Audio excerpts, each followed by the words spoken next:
Victoria Park in Ward 34, working in conjunction with the Victoria Park Hub. There's a really active faith-based and community-based network that's working together. St. Jude Wexford and the Victoria Village Library have offered to be warming partners, and the Toronto Chinese Baptist Church has offered to be a community center. And finally, my last example is St. Margaret's in the Pines. This is in East Scarborough in Ward 43. Again, working with community partners. What we love about this example is they really are thinking out of the box. Their hub the physical hub, because they're undergoing renovation, their physical hub will in fact be across the street at a brand new funeral home.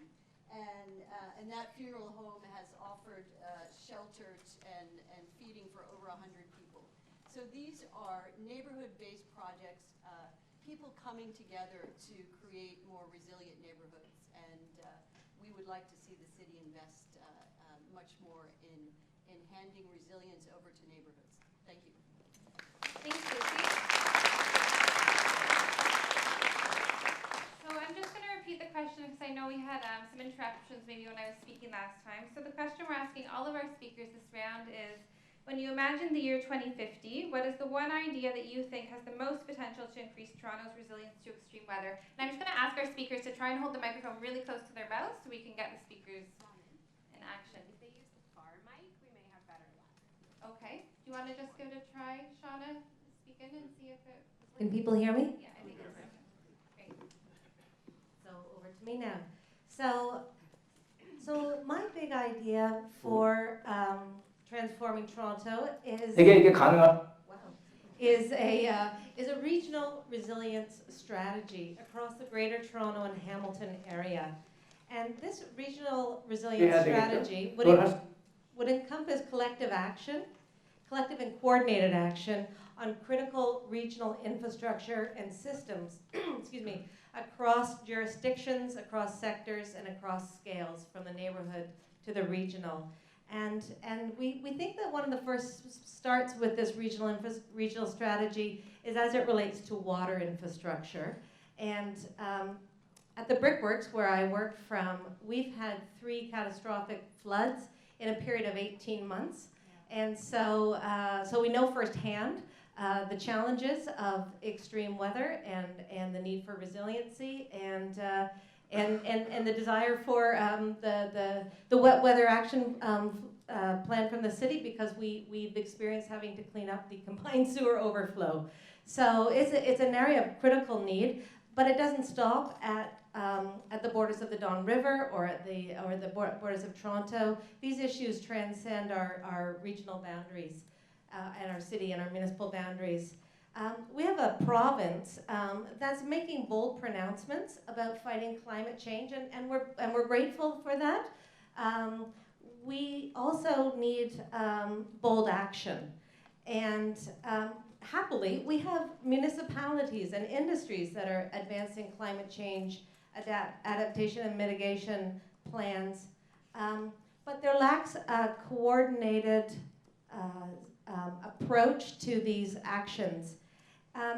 Essentially, we can't solve the problems of climate change using, I didn't create this quote, in fact, somebody far smarter than I did.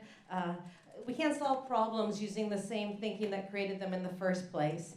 And we need to move beyond political and institutional boundaries and work at regional and bioregional, i.e. watershed levels, when it comes to climate change.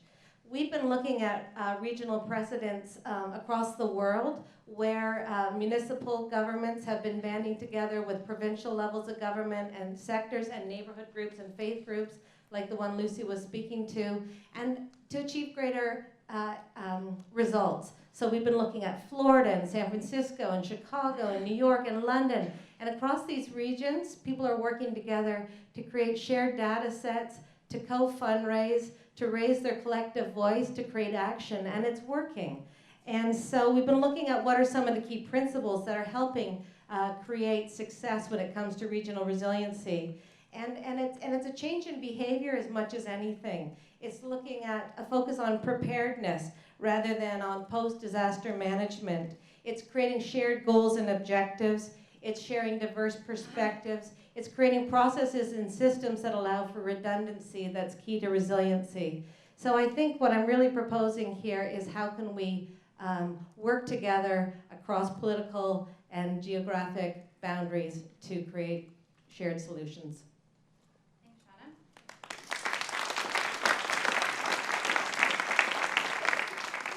Tricia. Thank you very much. It's on. Everyone can hear me okay? So as you might have gathered from my title, the idea that I will be talking about this evening to help us to get to a more resilient Toronto is data. You know the old saying from Mayor Bloomberg of New York, if you can't measure it, you can't manage it. He also had a really, really clever one. In God we trust, everyone else bring me data. So Mayor Bloomberg really is a champion of smart city data, and that's my world that I dwell in now for the last, since 2008. So I thought I should mention the importance of data as underlying any kind of a resilience platform that the City of Toronto is beginning to prepare for the future to 2050. Data, as we look at the infrastructure deficit worldwide, and certainly the deteriorating infrastructure in the City of Toronto, in the province of Ontario, and across Canada, we know the amount of money and the deficit that is being predicted for the levels of investment that are required. And really, I think, if you can't measure it, you really shouldn't invest in it. So data has to drive very wise decision-making of our city leadership in Mayor Tory's office, in our council, in the city manager's office in Toronto, and throughout the region of the Toronto urban region. So the importance of data cannot be underlined enough, and I'm really proud to be part of Toronto because I work globally on cities throughout the world, and there's a paucity of data in most cities that are larger than Canada, like Mumbai's of the world and the Shanghai's of the world. Data is a struggle at the city level, but the City of Toronto has been unbelievable in building this set of indicators that we've been working on at the University of Toronto. Since 2008, Joe Penichetti, then the city manager, joined at the hip with us, and we built a set of indicators for the City of Toronto and for cities globally. It's a standardized set of indicators. We then took that to the ISO, the International Organization for Standardization. We built the first ISO standard with the City of Toronto, very much supporting this work, and the province of Ontario very much supporting this work for the last 8 years. We have, as a result, the first ISO standard ever passed for cities. It's called Sustainable Cities ISO 37120. We have a number of incredible partners that we work with. Just most recently, Hatchmont McDonald and Siemens being two of the key industry partners that we're working with. We're working with Rockefeller Foundation. I'll be in New York on Tuesday to talk to Rockefeller. They've asked us to help them with data around the 100 Resilient Cities program. That meeting is Tuesday, so it's a timely issue to have data that can help to build resilience in cities. Thank you very much.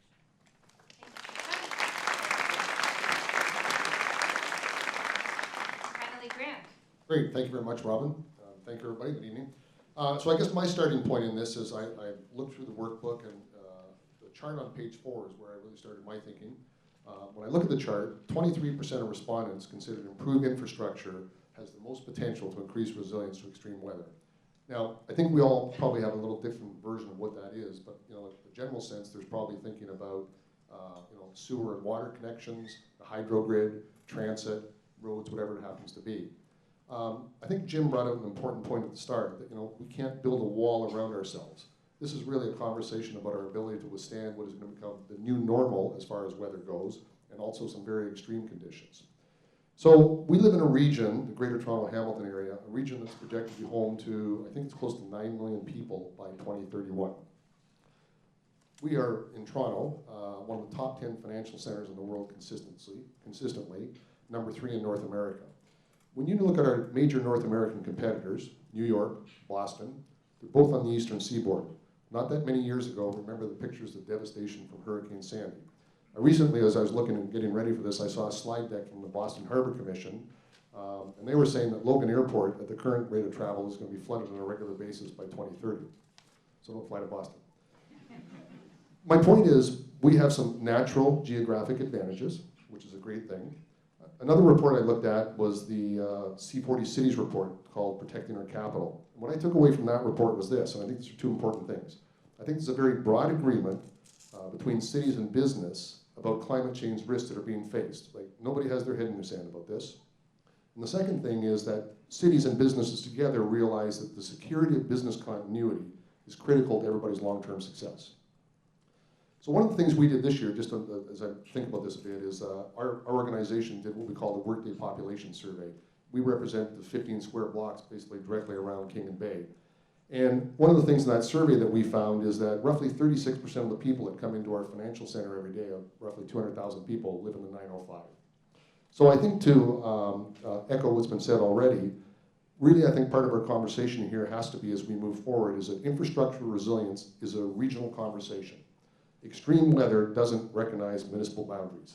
That's a good line for the live tweeters here. So one of the conversations that's happening at City Hall right now that I think is an important conversation, because this is an area I've been familiar with for a long time, is there's a piece of work around combining the work of the current Greater Toronto Marketing Alliance and Invest Toronto.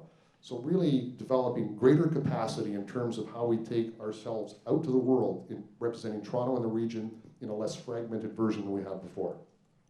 So honestly, my big idea, that's what I was asked for, isn't really that big. None of mine really are. Infrastructure resilience, I believe, can be an important competitive advantage for Toronto. You know, we can measure it potentially, and it's something we can do to make sure that we be a forerunner in terms of growth and relocation. Thank you. Time's up.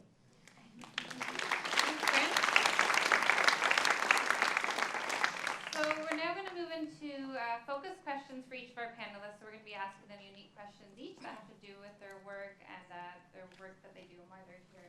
Our first question is for Patricia. Patricia, how will measuring resilience help attract investment to Toronto and also protect all citizens from the effects of extreme weather events? So if you have sound data and sound metrics, that already builds transparency in the city governance. So citizens are more informed about these risks. The city can invest better in these resilient infrastructure projects. And our business community can also be more resilient. Sorry. You gotta hold it really close. Really close. Yeah, there you go. Now is it okay? Yeah. So I was just saying that the data will build resilience. The data will build transparency in local government, informed citizens and informed industry, so that the savings that are possible, for example, in the insurance industry, we held a roundtable, resilience roundtable that David McLeod and our group here at the University of Toronto organized called the Resilience Roundtable, and looking at indicators, because we are building a new ISO standard for resilient cities, so it's a whole new set of indicators. The insurance companies that came to that roundtable, we realized what an important player they are, because they have so much input into the framework of how you measure resilience in the city. And if we can get them on board to help us build the new ISO standard on indicators for resilient cities, that will create incredible savings for residents, for businesses locating in Toronto, and just to have comparative data globally, just to have Toronto on the map. Already, Toronto has been certified under ISO 37120.